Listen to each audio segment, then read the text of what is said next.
Hello friends, എല്ലാവർക്കും good morning. അപ്പോൾ ഇന്നത്തെ ഇഷിതയുടെ വിശേഷത്തിലേക്ക് എല്ലാവർക്കും സ്വാഗതം. അങ്ങനെ നമ്മുടെ ആകാശ് മേനോൻ ആകെ അരിശപ്പെട്ടൊരവസ്ഥയിലാണ്. ഏതായാലും ഞാൻ കൈലാസിനെ എൻ്റെ വീട്ടിലെ ഒരു പട്ടിയെ പോലെയാണ് കരുതിയിരിക്കുന്നത്. അവൻ്റെ കഴുത്തിൽ കിടക്കുന്ന ചങ്ങലയില്ലേ, അത് എൻ്റെ കൈക്കുള്ളിലാണ്.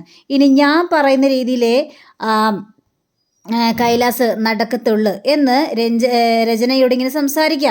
പക്ഷേ അതിനേക്കാളും വലിയൊരു പണിയോടെ നടക്കുകയാണ്. കാരണം ആ കല്യാണം, അനുഗ്രഹയും വിനോദും തമ്മിലുള്ള കല്യാണം, നടന്നു കഴിഞ്ഞിട്ടുണ്ടെങ്കിൽ അരുന്ധതി അവരുടെ കൂട്ടാളിയാവും. അത് വലിയൊരു പ്രശ്നമായി മാറുക തന്നെ ചെയ്യുമെന്നും അവിടെ പറയുകയാണ്. ആ കല്യാണം ഒരിക്കലും നടക്കാനായിട്ട് പാടില്ല. ആ കല്യാണം നടന്നു കഴിഞ്ഞാൽ മഹേഷിന് പിടിപാട് കൂടും.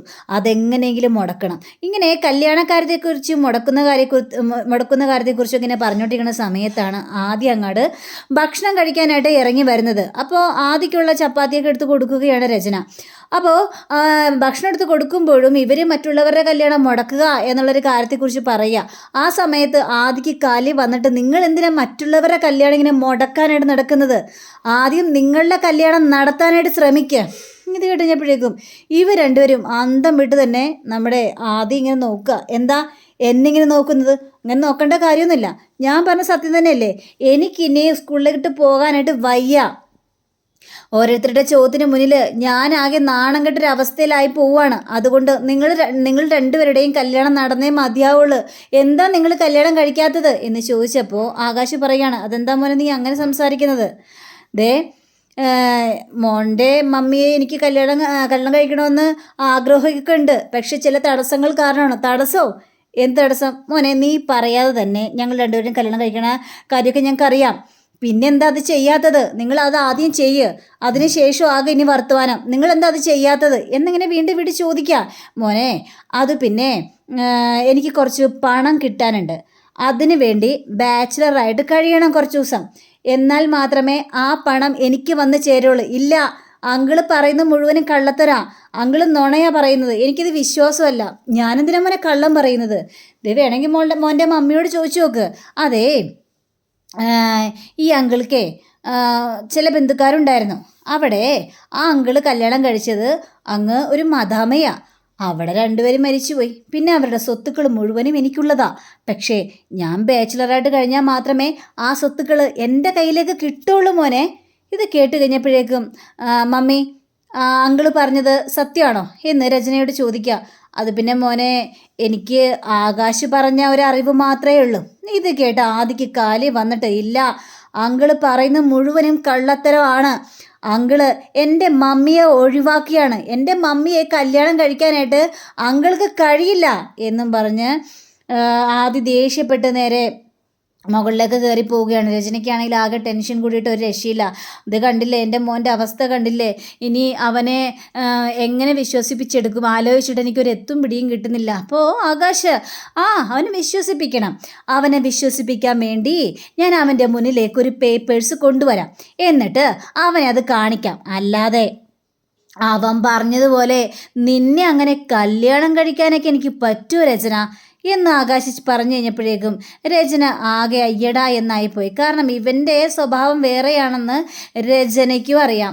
അങ്ങനെ പിന്നീട് നമ്മുടെ കൈലാസ സ്വാമിയാണ് കാണിക്കുന്നത്. അപ്പോൾ കൈലാസ സ്വാമിക്ക് പാൽക്കഞ്ഞി കൊടുക്കുകയാണ്. കൈലാസ ഏട്ടാ, കുറച്ചും കൂടി പാൽക്കഞ്ഞി ഞാൻ ഇടട്ടെ? ഇത് കേട്ടോ, വേണ്ട മതി. അപ്പം കൈലാസ് ഇങ്ങനെ മനസ്സിൽ ചിന്തിക്കുകയാണ്, പുറത്ത് പോയ കള്ളും ചിക്കനും ഇവിടെ വന്നിട്ടുണ്ടെങ്കിൽ പാൽക്കഞ്ഞിയും, ആഹാ നല്ല കോമ്പിനേഷൻ എന്നിങ്ങനെ പറയുമ്പോൾ നമ്മുടെ ഇഷിത വരിക. അപ്പോൾ ഇഷിതയെ കണ്ടു കഴിഞ്ഞപ്പോഴേക്കും ഇഷിതയുടെ അമ്മായിയച്ഛൻ രാമൻ വന്നിങ്ങനെ കുറേ കാര്യങ്ങൾ സംസാരിക്കണം. ഏതായാലും എനിക്ക് സമാധാനമായി. ഇനിയിപ്പോൾ അടുത്തത് നമ്മുടെ വീട്ടിൽ കല്യാണം വരാനായിട്ട് പോവല്ലേ, കല്യാണത്തിന് നല്ല അടിപൊളിയായിട്ട് തന്നെ ഒരുങ്ങണം. ഇത് കേട്ട് കഴിഞ്ഞപ്പോഴേക്കും കൈലാസ് ആണെങ്കിൽ, അത് ശരിയാണ്, കല്യാണം അടിപൊളിയാക്കണം, അതിനു വേണ്ടി ഞാനും കൂടെ ഉണ്ടാവും. എൻ്റെ പ്രാർത്ഥന ദൈവം കേട്ടു. കുടുംബത്തിൽ ഇപ്പം ശാന്തിയും സമാധാനവും സന്തോഷവും ഒക്കെയുണ്ട് മോളെ. ഈ ഒരു അവസ്ഥയ്ക്ക് വേണ്ടിയാണ് ഞാൻ കാത്തിരുന്നത്. കണ്ടില്ലേ, കൈലാസിൻ്റെ സ്വഭാവം ഇങ്ങനെ മാറുമെന്ന് ആരെങ്കിലും പ്രതീക്ഷിച്ചായിരുന്നോ? ഇപ്പം അവൻ്റെ സ്വഭാവം മാറിയില്ലേ എന്നിങ്ങനെ പറയാം. ഇതൊക്കെ കേൾക്കുമ്പോഴും ഇഷിതയ്ക്ക് വലിയൊരു വിശ്വാസമൊന്നുമില്ല. കാരണം ഇഷിതയ്ക്കറിയാം ഇവൻ്റെ സ്വഭാവം എന്താണ് ഏതാണെന്നൊക്കെ.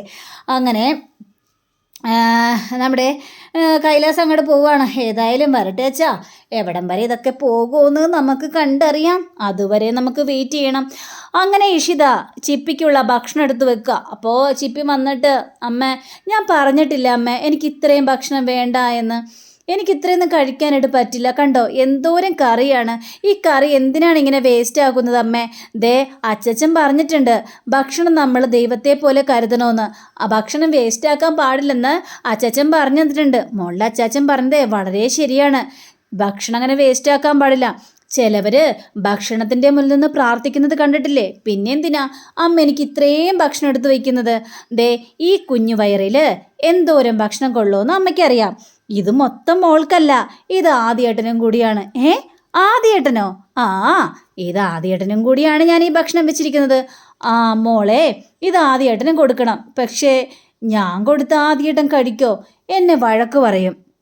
ആദ്യേട്ടൻ ന്യൂഡിൽസൊക്കെയാണ് കൊണ്ടുവരുന്നത്, ഞാനിതും കൊണ്ട് ചെന്ന് കഴിഞ്ഞിട്ടുണ്ടെങ്കിലേ എന്നെ ചീത്ത പറഞ്ഞ് ഓടിക്കും. മോളെ, ഈ സ്നേഹമുള്ളവരാണ് പുറമെ ഇങ്ങനെ ദേഷ്യമൊക്കെ കാണിക്കുന്നത്.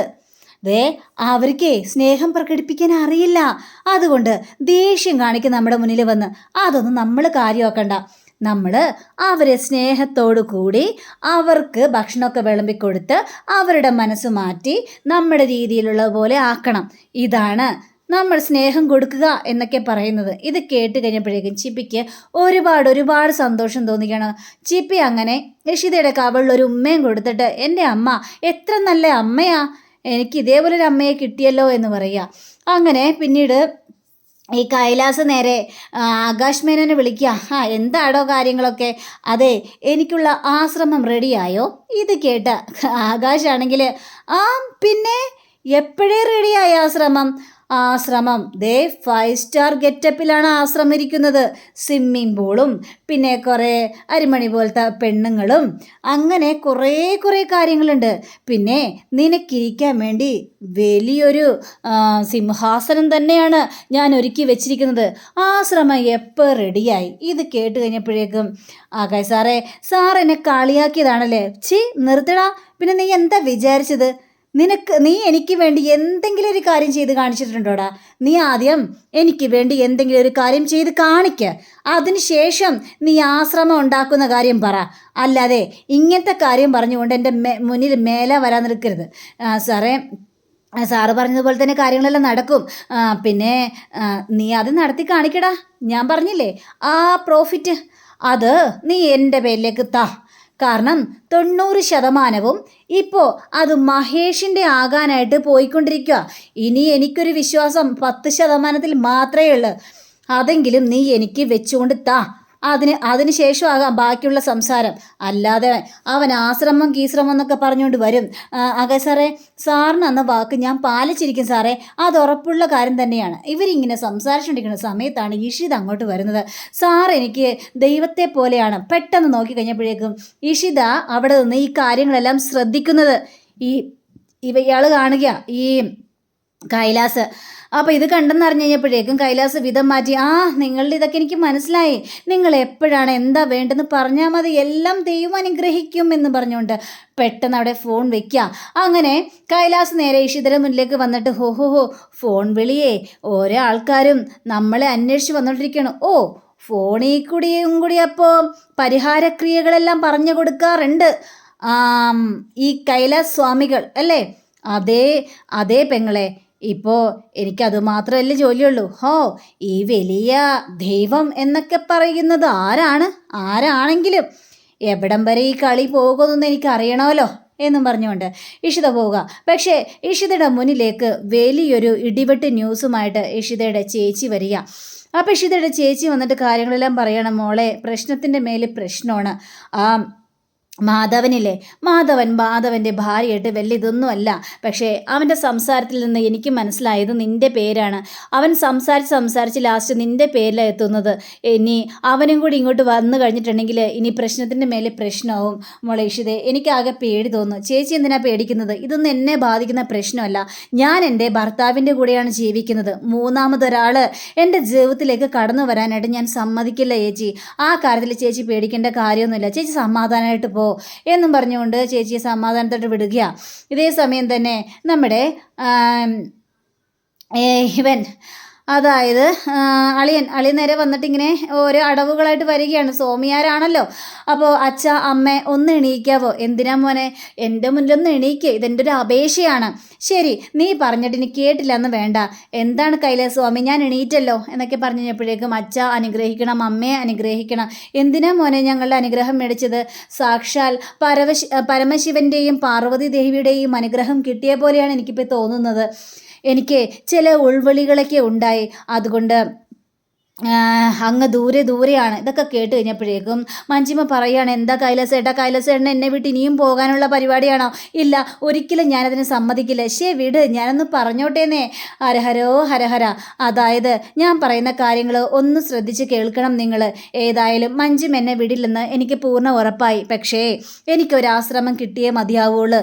ഇത് കേട്ട് നമ്മുടെ ഇഷിതയ്ക്ക് മനസ്സിലായി ഇയാളുടെ പുറപ്പാട് എന്താണെന്ന്. മോനെ കൈലാസസ്വാമിയെ, നിൻ്റെ ഉള്ളിൽ നിന്ന് ഓരോന്ന് പുറത്തു വരുന്നുണ്ട് എന്നിങ്ങനെ കാണിച്ചുകൊണ്ടാണ് നമ്മുടെ ഇന്നത്തെ റിവ്യൂ ഇവിടെ അവസാനിച്ചിരിക്കുന്നത്. അടുത്ത റിവ്യൂവിനെ കാത്തിരിക്കുക, സബ്സ്ക്രൈബ് ചെയ്യുക. എല്ലാവർക്കും നല്ലൊരു ദിനം ആശംസിച്ചുകൊണ്ട് തന്നെ നമസ്കാരം. Thank you. ബൈ.